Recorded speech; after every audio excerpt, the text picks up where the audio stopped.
Okay, we're going to start. So welcome everyone to our event, Art Talk with Stanya Kahn and Jamillah James. This is on the occasion of the exhibition No Go Backs that is currently on view. This is an exhibition featuring work by Stanya, 3 films. One is a recent film titled No Go Backs, and we are, if you haven't had a chance, if you're local in LA, you can come and see these films if you make an appointment via the ICA LA website. So the icala.org, go to the visit page and you can make your appointment. We're open Wednesday through Sunday, noon to 6 p.m. So we're going to get right to it. The basic housekeeping rule is that if you have a question, you can put it in the Q&A, and I will monitor the Q&A, but we're going to do a presentation and get going. Thank you so much for attending. I know this is an interesting time, but this is going to be a really great chance to sort of focus on some great work by a great artist. So thanks so much. And Jamillah and Stanya, let's go. Okay. Thanks everyone for attending this talk with Stanya Kahn. I'm Jamillah James. I'm curator at the Institute of Contemporary Art, Los Angeles. And I want to say a special thanks to the supporters of the exhibition and of course, the incomparable artist, Stanya Kahn. The current exhibition, as Oscar mentioned, is on view at the ICALA, No Go Backs, which will be on view through January 10th.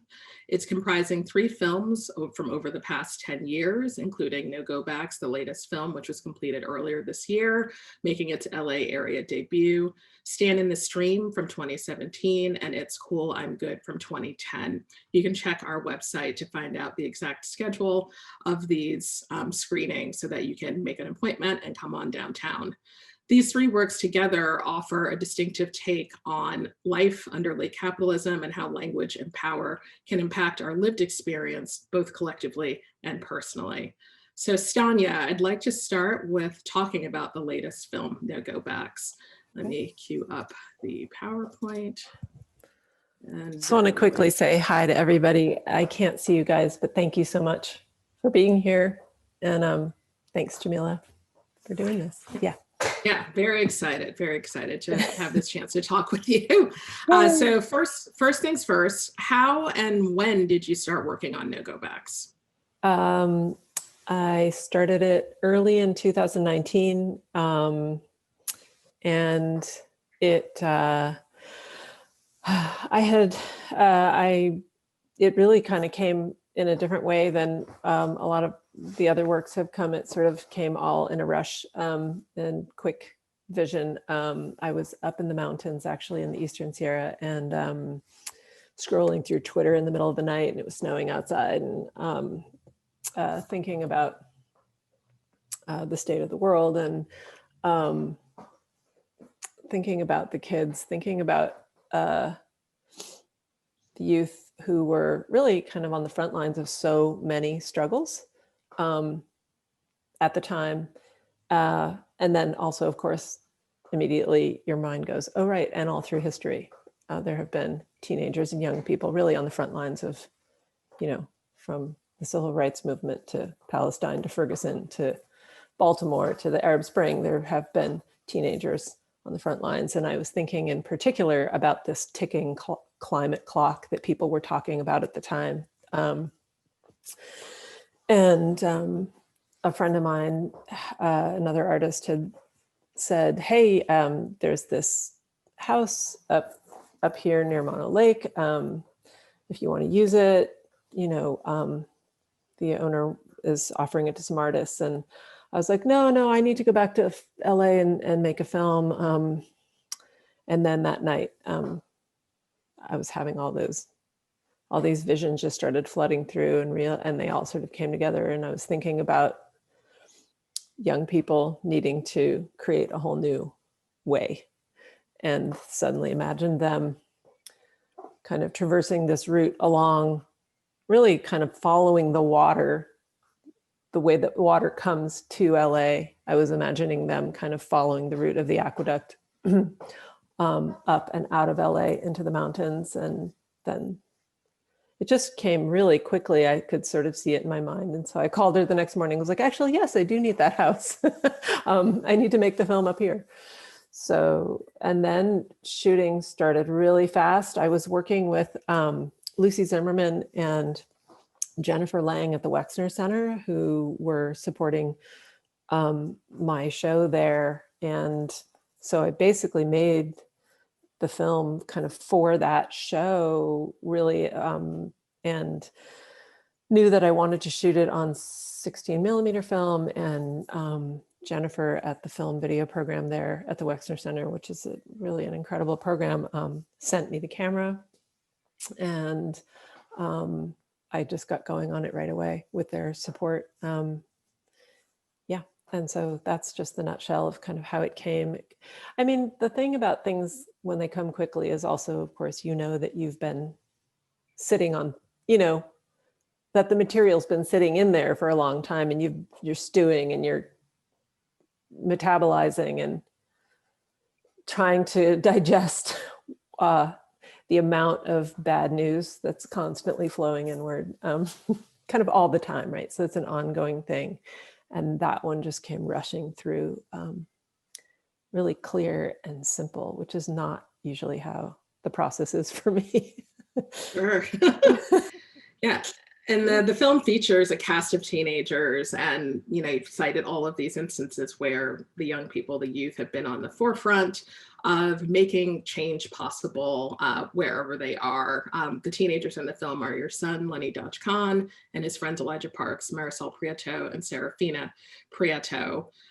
Thinking about the ways in which adults can sometimes be dismissive of young people and their political agency and their ability to make things possible. And this film is definitely something that is pushes back on that idea quite a bit, even though they're not saying anything. The film is completely dialogueless. There's a soundtrack that pushes things along, but it's interesting to think about the power that's in their own bodies as you see them on screen and what it suggests.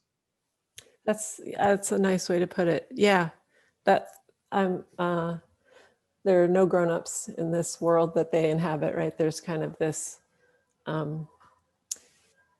disappearance of that. So it was a way to, yes, to really foreground their agency and put them in the center. And at the same time, they're kind of dwarfed by the earth, and so I just, having this sense of wanting it to be about their innate power, as you've just mentioned, and also their vulnerability, and how those go hand in hand, really, in both allegorically and in lived experience, right? Like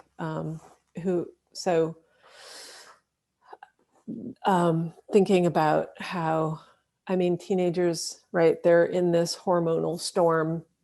They're also, they're bucking the rules. They're full of kind of wild, uncomfortable energy. They're really sort of, they're fearless sometimes, and sometimes that's to their detriment, but it takes that kind of fearlessness also to take on, massive challenge. And so in some ways, I feel like the teen spirit is, again, both symbolically what is needed, and also in real life, that's who goes to the front line. And a lot of things wouldn't change without them really disrupting and rebelling. So, yeah. The film is atmospheric, and there's a soundtrack that continues throughout the length of it, and it has no dialogue. Given the role of language in your work over time and historically, did you always envision the direction of this film being that way? So just not having anyone on screen have an active role in speaking or, bringing any of their own story to the narrative, but just allowing it to progress in this more experimental way. Yeah, I guess I feel like they are, though, that their stories are present, that they're like, Yeah. kind of as you mentioned earlier, like in their bodies. And that, again, sort of in this metaphorical way, that like, um, I wanted us to have a sense of they are fully, they are full of language, they are full of information and communication, but we don't necessarily get to know it. And that Yes. that kind of reflecting this idea that we don't have to know everything through language, and that, or rhetoric, or statements, and that we don't have that I wanted to have the sense that they got to have autonomous space in a Mhm. world separate from us. So again, the same reason why there are no adults um, in it. We are not in it, and so I also, shot with a long lens most of the scenes and kept a distance from them as well, to give them space and autonomy, so that the framing was really trying as much as possible to give that feeling that they were autonomous, and that there's power in that, and that there's so that there are relations, and that we understand that they're communicating, but we may be a little bit outside of that, and that it doesn't mean, just the way that that can play out in life, and a kind of praxis of, just because I don't get to be privy to your conversation doesn't mean your conversation isn't happening and isn't important. That we all have to keep kind of remembering that. Yeah. So I did, from the get-go, though, I did know that there would be no dialogue. And maybe that was also in part my own exhaustion with language, Sure. and in the endless feed and the scrolls. And I guess in some ways too, giving the viewer kind of a benefit of the doubt, and going, you guys, you will know, you know what this, we all kind of know, in a way, just wanting us to be in a collective quiet place of maybe having another way to think about all these things we're thinking about, right? Like, we know these kids have been pressed by some kind of catastrophe, pressure, collapse, surveillance, abuse, violence of the state, climate collapse, all these things, and wanting us to sort of sit in the quiet of that for a minute. So continue. I'm sorry. No, go. Continuing on this idea, how did you direct? Giving the team, the stars, their space. How did you also balance that with the need to make a work and to, in some way, direct what's happening? Yeah, thanks. It's a nice question. It was a sort of a fluid, flowing back and forth. There were sometimes actions and things that I knew needed to happen, so I would direct those things to happen, like, okay, you're going to filter water now. But that's sort of my way of directing in general, is kind of this back and forth between a really specific direction and then a super hands-off, filter the water, but then I'm going to back way off and not really tell you exactly how to do it, just sort of see how that person kind of carries through with that. And so sometimes I was really giving them scores and things to do. Other times it would be as loose as, okay, you guys need to get from here to there. And at some point you should take a break and try to drink water, or something like that. It could be very, very loose. Other times specific. And a lot of times I would have everything set up and let them think that I was still setting up, but I would start shooting while they were just kind of doing their thing, because that was right. Like there's always kind of an element of reality happening, and that these relationships and these friendships are real in real life. And I thought, I don't really need to do a ton of directing in the same way that we don't need to do a ton of talking or explaining. They can be in these spaces, and I wasn't trying to get them to perform, you know, but just to be. And so a lot of the things that you see in the film are them doing what they just naturally started doing, which a lot of times is kicking things or throwing things or tackling each other, or, you know, knocking things over or poking things or lying down and being tired and wanting or eating, and, you know, so yeah, it was a real back and forth between very, very hands off and then really specific things, you know. And what were some of the insights that they shared from their perspective about some of the topics that you're grappling with, you know, the things that they have to live through, climate change, the legislation that is and is not happening, both nationally and locally, to address these things, you know, uprisings, so on and so forth? Yeah, you know, we didn't really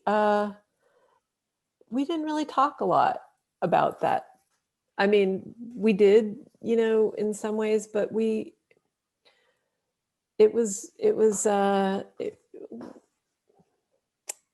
I think that they were, you know, like they're very aware. They're, I mean, like the primaries were going on at that time, I believe, and they're fully aware of, they were all like, yeah, Bernie's got to win this because he's the only one who's talking about things we care about. He's the only one who's going to bring us some humanity in an electoral sphere. At the same time, you could tell they're also took electoral politics with a grain of salt. And I think they have this like innate understanding that change happens in the streets, and they're fully aware of Black Lives Matter movements, protests that were happening. Yeah,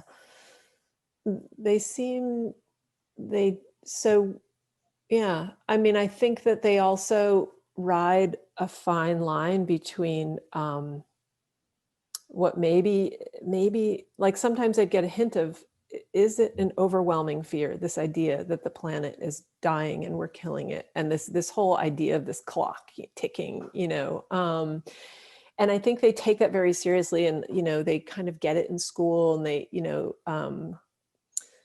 the sort of the sunrise movement, and all these young people working to get climate policy change, things like that. They're kind of aware of all that, and sometimes I can't tell how much that fear takes over or not. And sometimes I feel like there's like almost a kind of a bravado that covers it over, and it's like, yep, well, that just is how it is. And I don't know where those feelings go. It wasn't something they wanted to necessarily really talk a lot about. We were just really in a process with each other.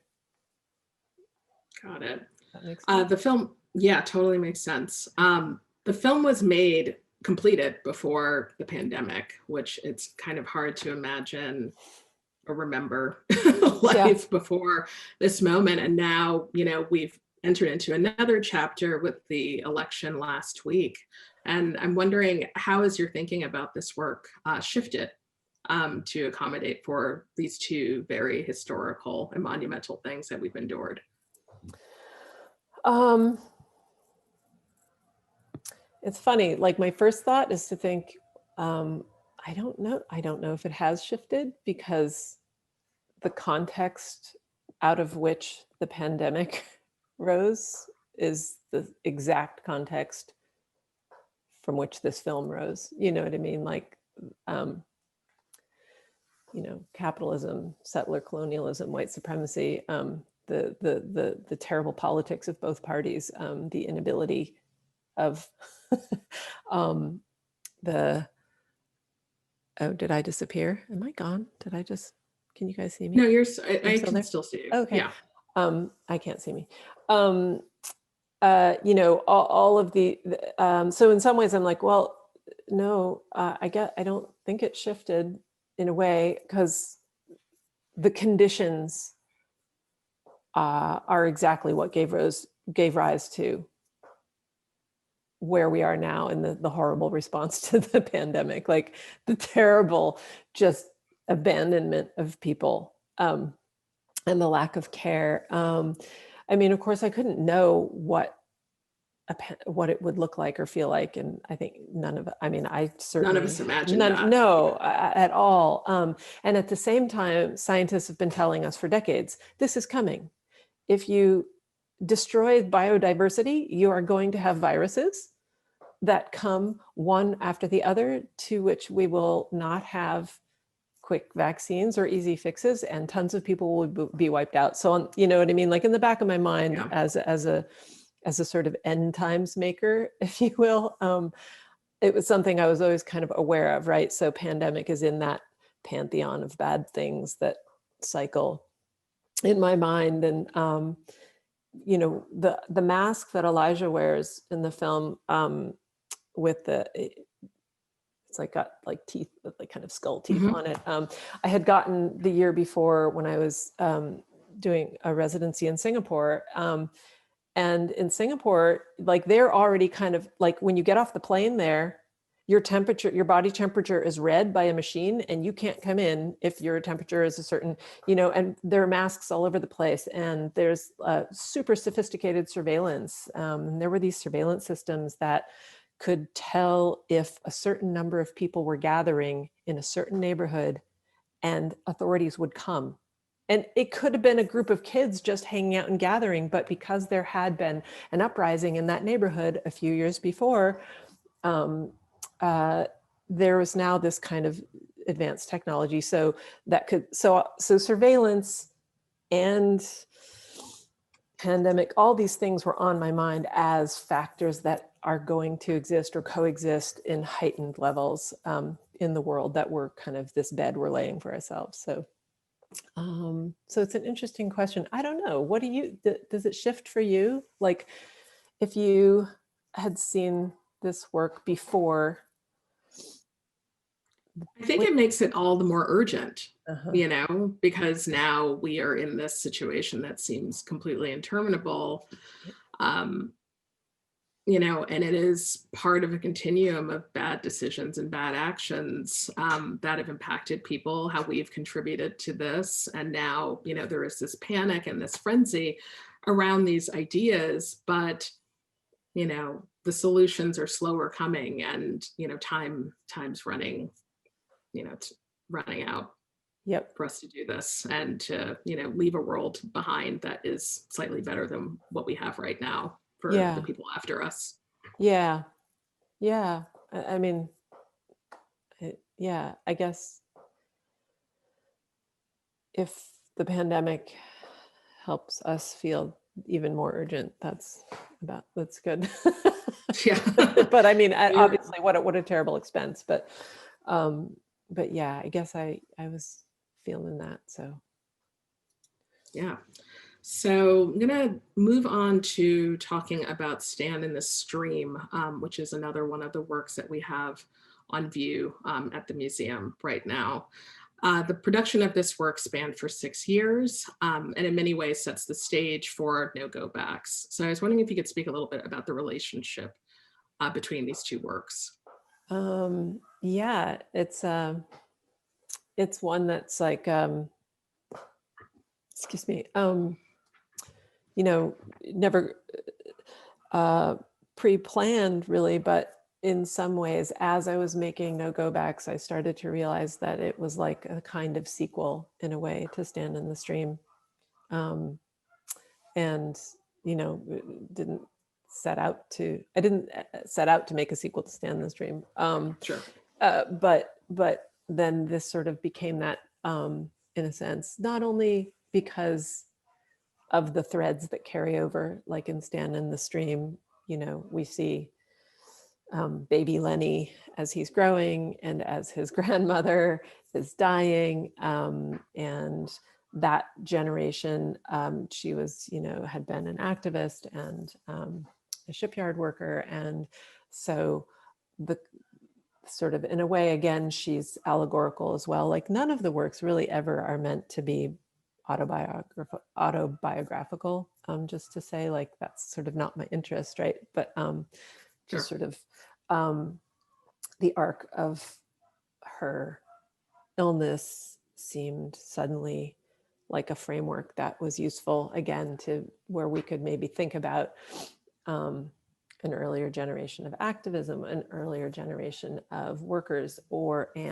also the intimacy of family and care and death and dying. So we see her die, we see Lenny getting bigger, in the film sort of ends. He's out in the streets and the protests during the inauguration of Trump. And he's, like, I guess he was like 11 or something, 10 or 11 at that time. And so the continuity of then him and his friends carrying forward, sort of, in some ways, one could see No Go Backs as like a kind of aftermath, right? It's like where Stand in the Stream is really full of images of all of the things we were just talking about. It's full of images of the natural world struggling, of the natural world finding resilience, of state violence, of uprisings from all over the world, of people trying to interact via the internet, butting up against questions of where's agency inside of all of that. And like, is the internet a vehicle for community building, or are we just fodder for marketing? And are both things happening at the same time? And right, like capital is just, here's Apple plugged into my head, right? Like it's all over our bodies and everywhere. So where Stand in the Stream was really questioning all of that in a very kind of loud and chattering, pressing, urgent way. No Go Backs then is quiet and still, and it's just the kids, and the chatter is gone, and they don't even have devices, and we're in this other place. So those things, again, like I said, like they weren't conscious until I was in the making and thought, oh, look at this. Stand in the Stream was purely digital, all kinds of digital devices, from phones to, pocket cameras to big fancy HD cameras. I used so many devices making that record, and of course, screen recording, live streams on the internet. And then going to the analog medium of 16 millimeter film, which is an entirely different way of working, and very much more kind of, well, it's slower, and you have to kind of deal with the materiality of the equipment in a totally different way, and lots of long shots. But again, also, like, there's a connection too between the way we return to some of the same locations that we glimpse and Stand in the Stream, and I go back to those spots and spend much more time just looking. So in some ways, it's almost like the people have left the frame, or the machines have left the frame. Even they have bicycles and skateboards, like everything's just kind of more analog. And that frenetic buzz of the online forums and comment streams is gone. And I guess, again, that's that kind of where I'm fascinated by it, and it's useful and interesting, and it's oddly kind of democratic. It's also overwhelming, and sometimes I question how we're making meaning and how we're finding use in the flooding of language and the rush to take positions and form knowledge, to form like a knowing. Even just this week, like I'm texting with friends, back and forth, all of us trying to figure out what this coup is, or is it a coup, or is it not a coup? trading thoughts, panic thoughts back and forth. And I thought, look at us, we're all trying to figure out what's going on, and we don't know what's going on. And you've got pundits deciding, well, this is what's going on, and no, this is what's going on, and activists going, it's not going on, there's this going on. And I'm like, oh, this is a live moment of everyone scrambling to know and to name it. Anyway, so yeah. And the constant cycling through information, trying to interpret information, regurgitating it, misconstruing it, misunderstanding, so on and so forth as it goes. With this film, you do compile, over the course of 6 years, all kinds of different footage. You're working with different cameras. You have multiple different soundtracks. And I'm wondering if you could talk a little bit about the process of sifting through that much content and collecting and editing the footage that makes this hour-long durational work.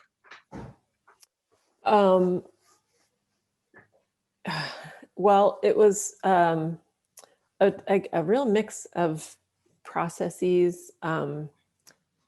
So much of the footage is candid in terms of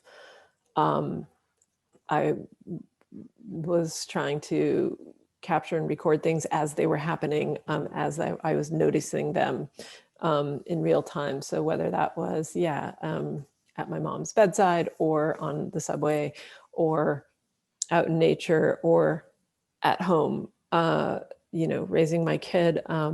So a lot of times it was about grabbing whatever camera was easily available. So sometimes that meant it was going to be some shitty lo-fi image, but the thing itself was really happening. And so like all the footage in Stand in the Stream, I shot myself. Even everything that you see that's from the internet, I had this parameter, which was only film things with a screen recording of live streams or live chats or live feeds as they were really happening.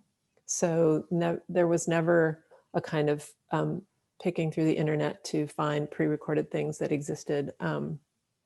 And that felt important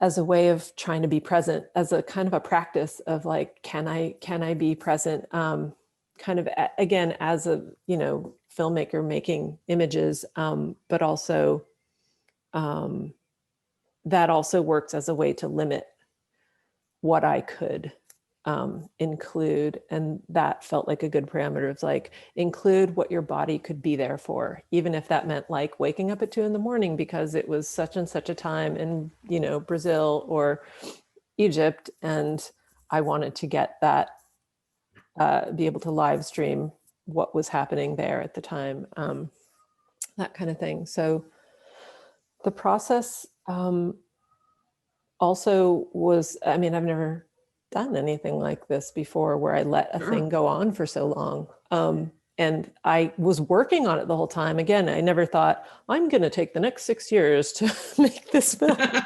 No, my magnum opus. Not at all. Like I had written a grant proposal to make this film and worked on it constantly. And it just really would become unwieldy. And sometimes I'd get really stuck. And I was like, I don't know how to, I kept editing and I had a sense of what it was supposed to be, but it wasn't finding its ground. And I just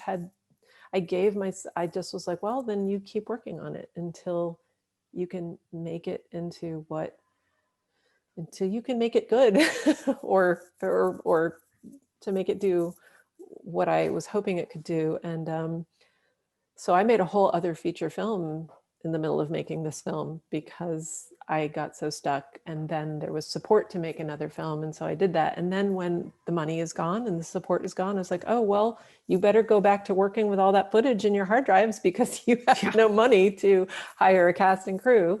And so process-wise, the process is often shaped by, what can you do financially? What are you literally able to do? So I went back to it. And then my mom got sick and I just kept filming.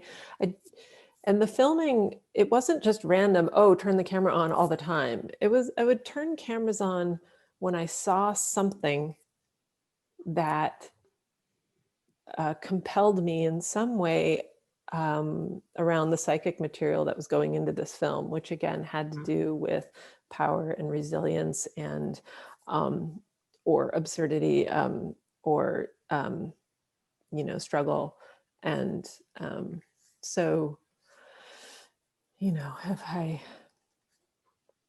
saw a slug moving slowly in the rain, it's like, oh, I filmed that thinking that goes in a file for the film. And then of course I had a million hard drives full of these files, right? 6 years, Sure, yeah. like hours and hours and hours, when I got them all categorized, dead mammals, living mammals, washing dishes, people on subways.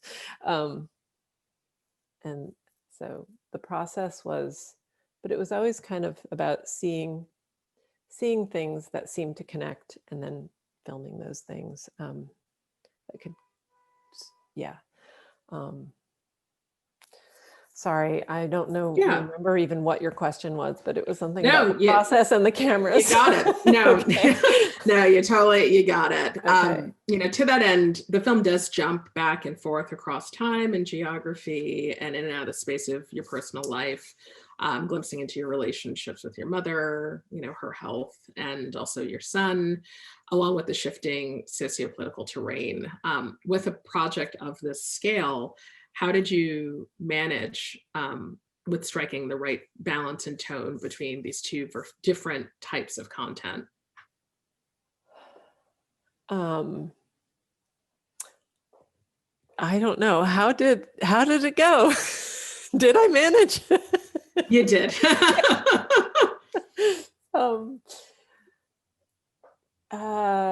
Well, I'm not sure how to answer that question, but maybe I can answer sort of around it.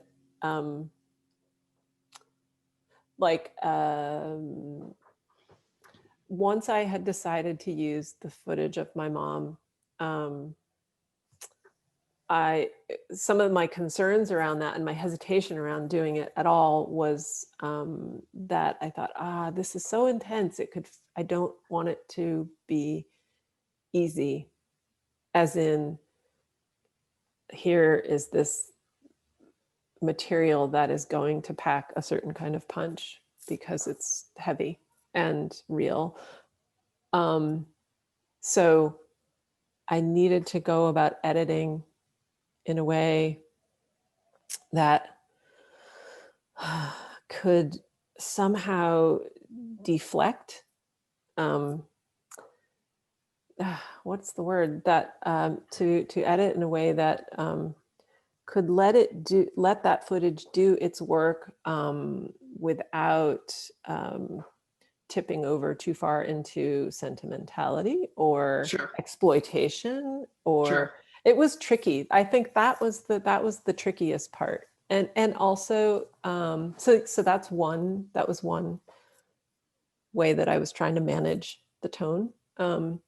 And also I had decided that I would not use any footage of actual police brutality. There's one moment, there's one or two moments that do occur in a couple live streams, but for the most part, I was really aware of editing out, replaying that particular trauma.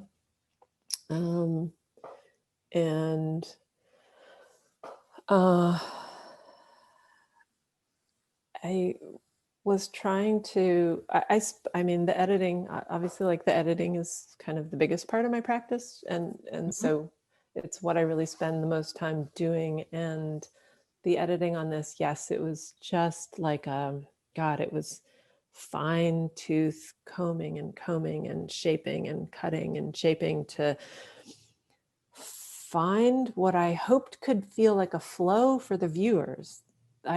That a viewer might feel that they had room to move psychically, and that they had room to move maybe psycho-emotionally through content that was at times recognizable and other times maybe a little uncanny and not fully recognizable. But I never wanted it to feel like it clutched into, oh, now we're in this particular kind of film. Like I never, I wanted it to feel like maybe how we feel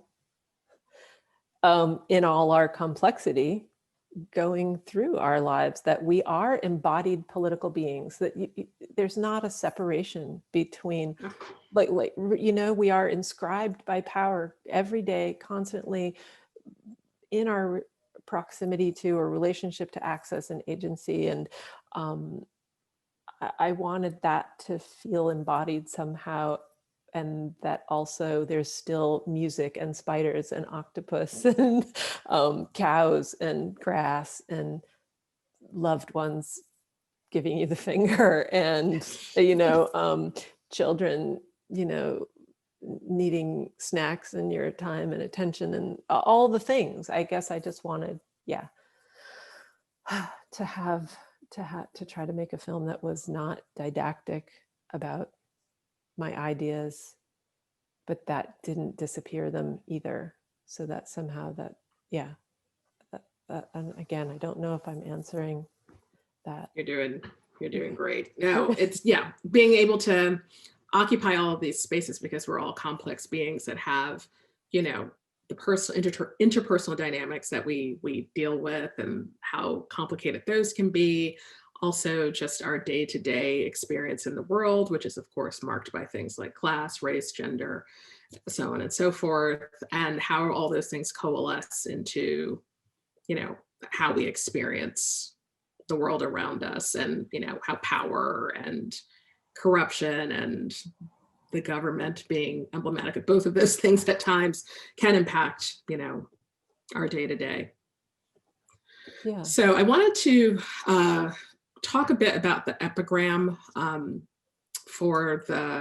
the end of Stand in the Stream, which is a line from Bertolt Brecht's Man Equals Man, or Man is Man.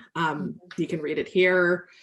And there's a character named the widow Begbick that sings this. And the play itself is about the forceful transformation of an ordinary citizen into a soldier, which registers as a resounding call to action, supported by, in the course of the film, the inspiring and occasionally jarring footage of protests and uprisings around the world. And this serves as a through line connecting all of the works that are in view in the exhibition. So I'm wondering, what are some of the other issues or concerns that you're currently involved with that you hope will have more visibility? I think this film does a fantastic job for people that may not be paying as close attention to the world as you are, and being very active in, political discourses and social justice movements. What are some other things that you hope, can be brought to light through either your work or just through the space of activism that you're doing? That's a giant question. One small, question. I mean,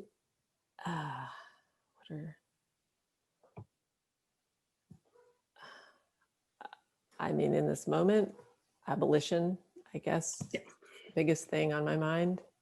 And by that, for those who don't know, what I mean when I say that is I'm referring to, on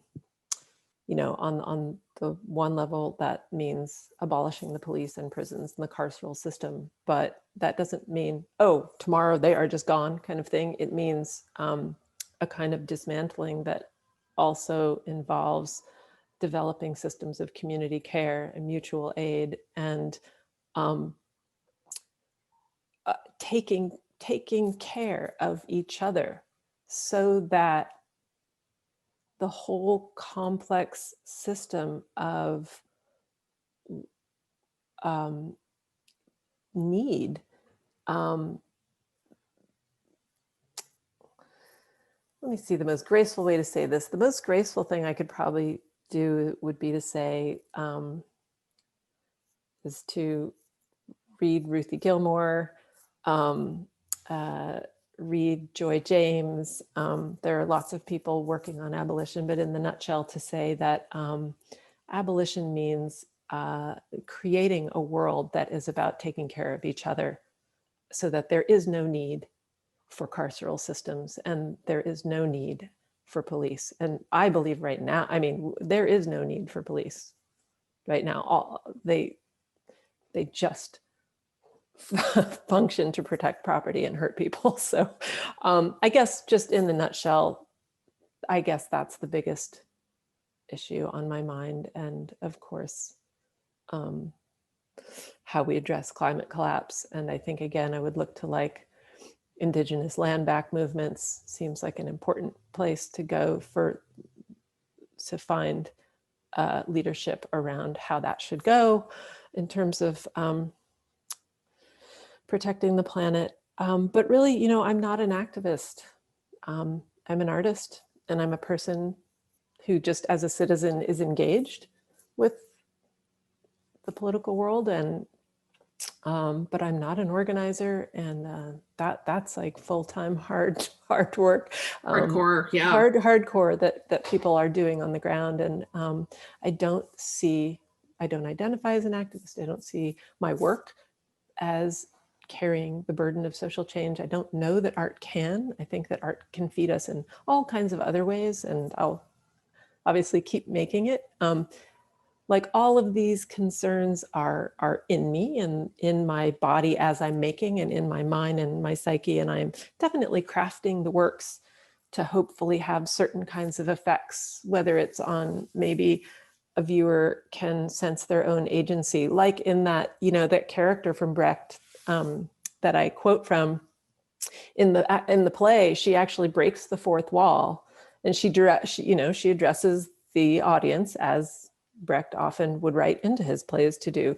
And she says, here, I kept it with me so I would remember it. She says, Herr Brecht hopes you will feel the ground on which you stand, slither your toes like shifting sand, so that the case of Gaily Gay the porter makes you aware life on this earth is a hazardous affair.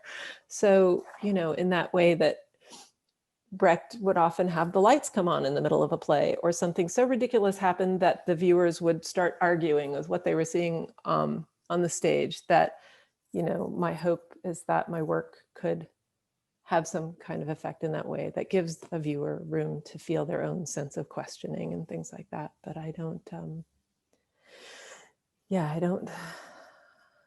I see the people's activist work in the world as being separate from the world of making, in a way.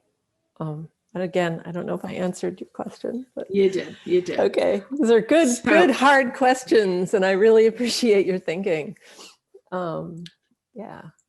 Yeah. Speaking of Brecht, I did want to bring, as we close the program and move on to the Q&A, talking about the third work that's in the exhibition, It's Cool, I'm Good, from 2010. And, you know, the embodiment of so many of the traumas that, you know, we've been talking about, and, you know, the experiences that people have. This work has, you know, a decidedly different tone from No Go Backs and Stand in the Stream. And this is definitely framed in a humorous way, but there's also some serious things that are embedded into the work. So I'm wondering how the transition has been over the years in terms of how you use humor as a strategy in the work. I mean, there are some instances of, you know, in Stand in the Stream, you know, the kind of interpersonal relationships or some of the things that kind of develop organically on screen.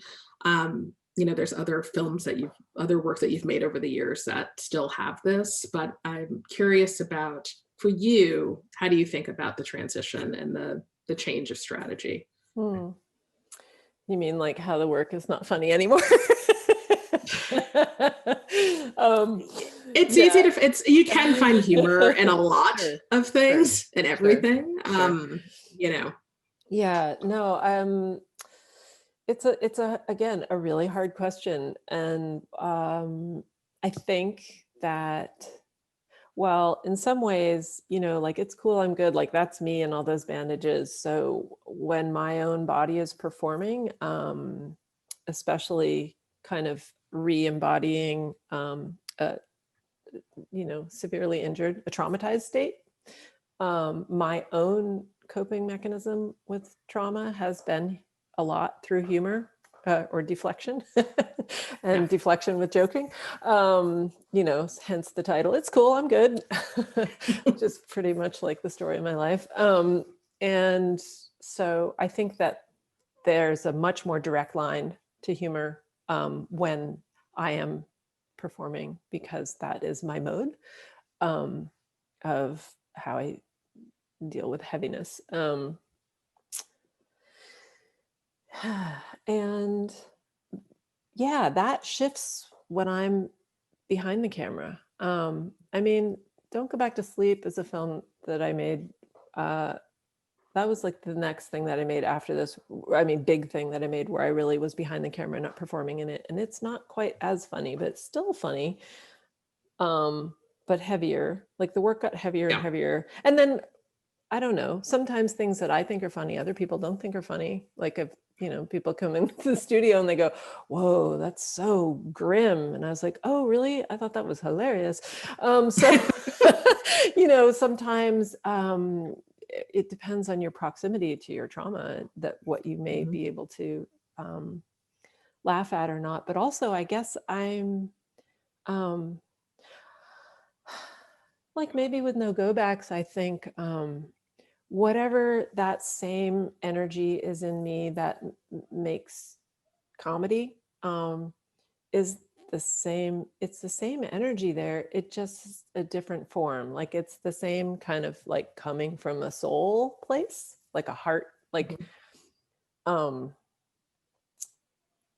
if that makes sense. Like that the place from which I tend to joke is also a place, could be this, it's right next to the same place where one might cry or have a nervous breakdown or, just completely lose it and freak out or crack. I feel like that crack is just, it's right there. And so what with no go backs also, though, I was in touch with another kind of mode of being as a parent and sort of as someone who is taking care of these kids and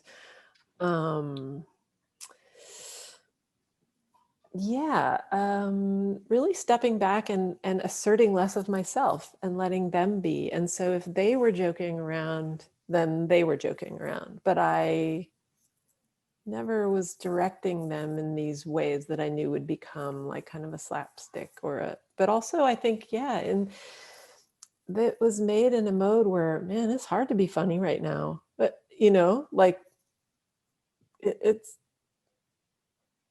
hard. It's a little bit harder to be funny right now, I guess. But it's an interesting question, and I'm not sure I know exactly how to answer it, but that the process kind of shifts and changes. And I think maybe my performative body is probably the locus of most of the comedy that's in the work, maybe. Although, I mean, the drawings are all sad, funny. They're also sad. I guess it all like oscillates between sad, funny, yucky, sad, funny. Sounds like life. So I'm going to go ahead and open it up to the Q&A portion. And you guys can like type. They can type them, or they can raise their hand and pipe in, right? Yeah. So if people have questions, please feel free to ask them. Don't be shy. Don't be shy. And we won't be able to see you, so you can. We can't see you. You could raise your hand, or you could write in the Q&A space. Although, if there are no questions. There's questions. We could keep chatting. And you can also raise your hand, and we can enable you to ask your question if that's easier. Yeah.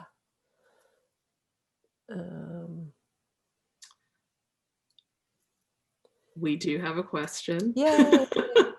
From our director, Ann Elgood, about what you may be working on at the moment. Hi, Anne. That's so funny. I told Jamillah to not ask me that question.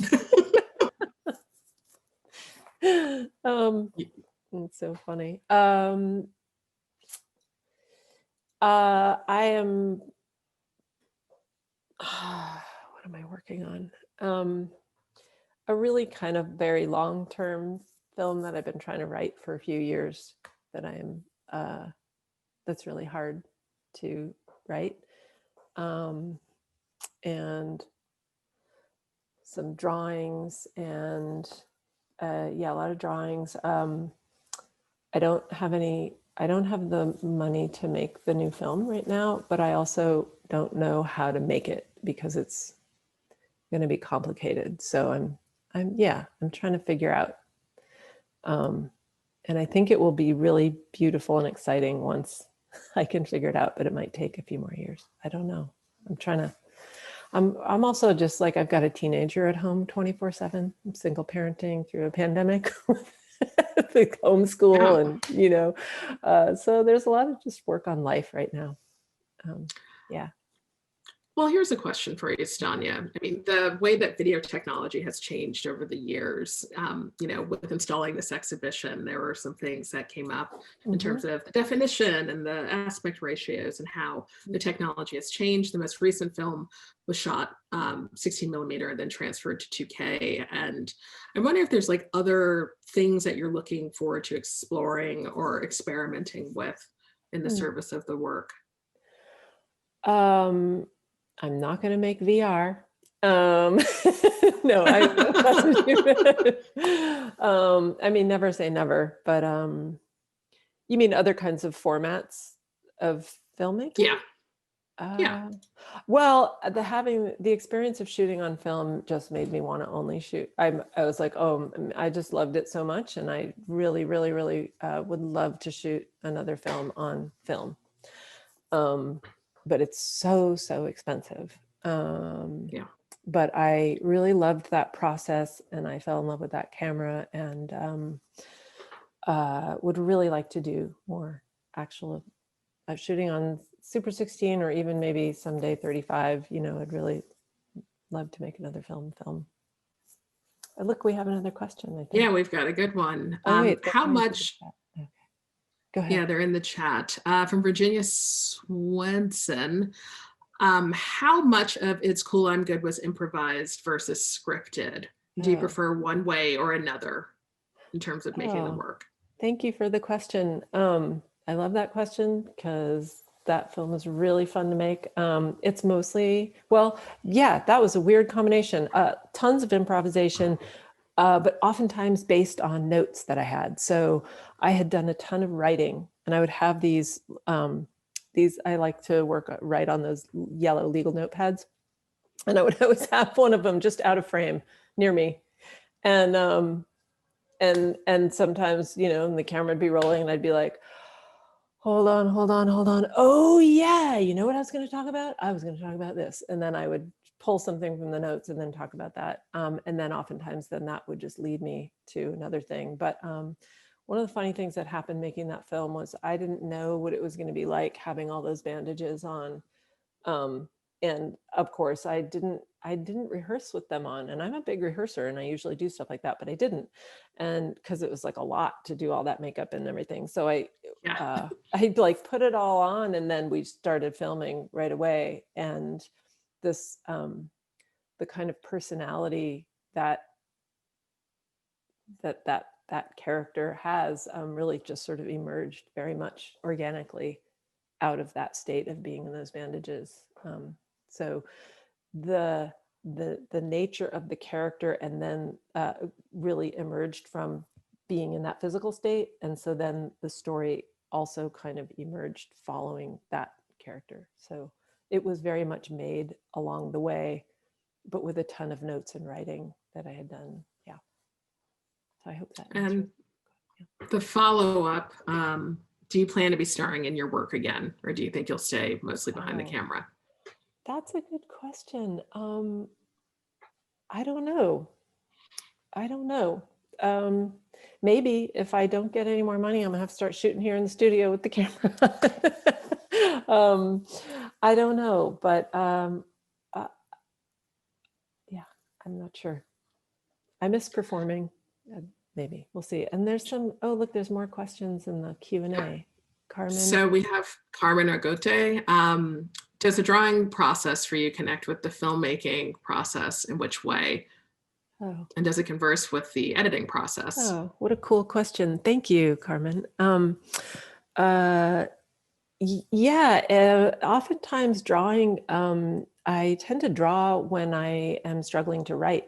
So that's really where the drawing kind of came out of. So drawing is like another kind of writing for me, like a really, it's a quick way to make jokes for sure. Like, and you can, they can unfold really quickly. There's an image and maybe one word. So the drawings relate in that also maybe just, it's the same kind of material. Like the drawings are really about the same things the films are about. It's like snakes trying to survive under the hot burning sun. So they have sunglasses on, but of course sunglasses they don't have ears. So then it's just working. And I'm like, oh yeah, well that's in the nutshell really what all the films are about too. So you know what I mean? That same impossible struggle. So they're related in that way. And I tend to draw in when writing is hard or filming is hard. And then she had a follow-up. Is it a more Is the process more of a ritual process? Oh, I don't know. I'm not sure which process she's referring to there, whether it's the drawing or the filmmaking, but I'm not sure how to answer that one right now.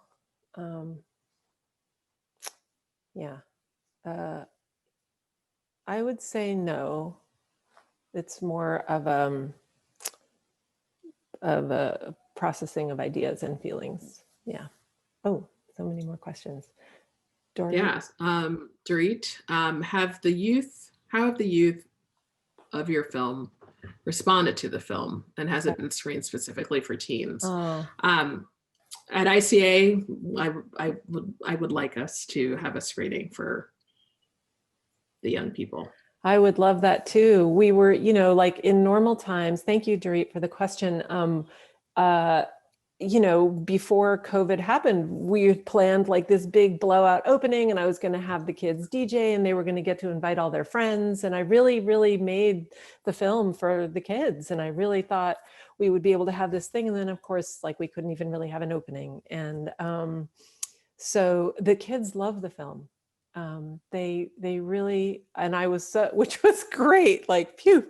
But I showed them, rough cuts in the studio, and they were like, "What? Whoa!" And they were also like, "Oh, that's why you were making us do all that." Because there were times when it was hard, and they were complaining about being in the snow, and they were like, "Oh, it's totally worth it! Wow!" So they really, it was moving for them to see it. To see themselves and to see all of that, because they couldn't see that. We were shooting, there's not even a monitor when we were shooting. You could not see what we were filming. No one could. It's literally just a 16 millimeter film camera, no monitor. So you couldn't be like, here kids, look, that's what that scene looked like. So none of us could see it. So it was an extra kind of big reveal for them to finally get to see the footage. And yes, I would love to have a screening for kids. And it's just been so hard with COVID.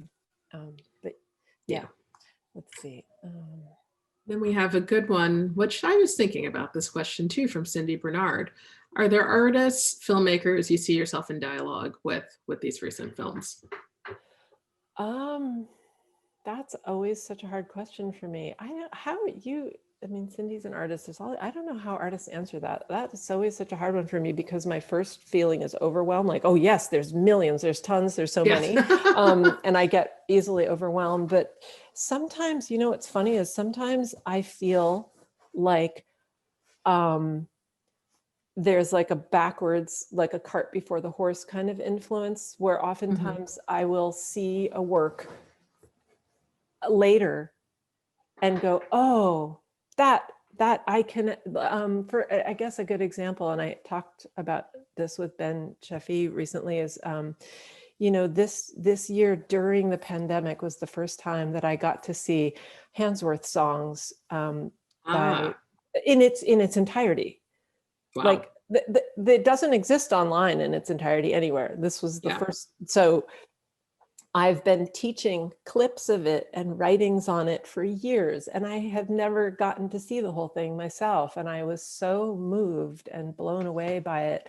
And so that's like almost like, but it's, you know, it's like a side, like when I saw that, I thought, oh, that is a process that I have been trying to figure out in a way, like this kind of ambient way, a poetic way of addressing real struggle in the world. And I don't know, I just was so moved. It's such a beautiful and important film, and I can't say And it. you don't get to see it very often. This is No, the Black Audio. Yeah, the yeah, Black by Audio Film Black Audio Film Collective. Collective, and it's yeah. So again, I feel like maybe I feel a kinship with that work and with their work. I feel a kinship again, like with William Greaves' work, Sybiopsychotaxoplasm. Yes, I just watched that recently. Oh, a it's couple weeks amazing, ago. right? And so I've been teaching Yeah. that film for years, and that's a film where, like, again, I saw it, I don't know, maybe for the first time like 10 years ago, but I had already made works that I felt like were in, like, that was kind of how I was working a little bit, trying to this similar sort of improvisational reality-based fiction building process. But then finally saw that film, and so got to go, oh wow, there's this work in this world, and you get to see there's this history of this way of working. That's such a hard one to answer. But I guess the question was in dialogue with, okay, and that's different than being, yeah. So I feel in dialogue if I mean, not to assume that I'm on the same level, but I like to feel in dialogue with those two films. I feel like, in some ways, I feel like a lot of times I'm more in dialogue with music, a ton of music and musicians, and that's a big influence in my thinking and is the kinds of music that I take in. Yeah, maybe that I'll come back to that. Thanks, Cindy. That's a hard one. That's always a really hard one to answer because I get overwhelmed by so many. Let's see, how's your presence as a oh wait, are there more? There's more in the chat too. Wait, are we in the chat or the Someone was asking about the title of the film, so I typed it into the chat okay, about cool. the Black Audio Film Collective and the William Greaves. Oh, okay, yeah. How has that shifted as your presence as a character in the film has changed?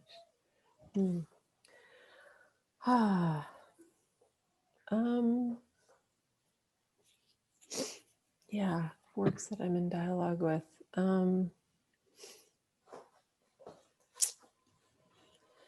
There's a couple, of course, like in this, in different contexts. One that kind of came to mind for me was Agnes Varda's Vagabond, even though it's like really? a completely so not much, yeah, sure. not yeah, much, but kind of like travel. a person kind of traveling through the landscape. Yeah. Definitely not like the same. No, that makes sense. Yeah, for sure. That makes sense.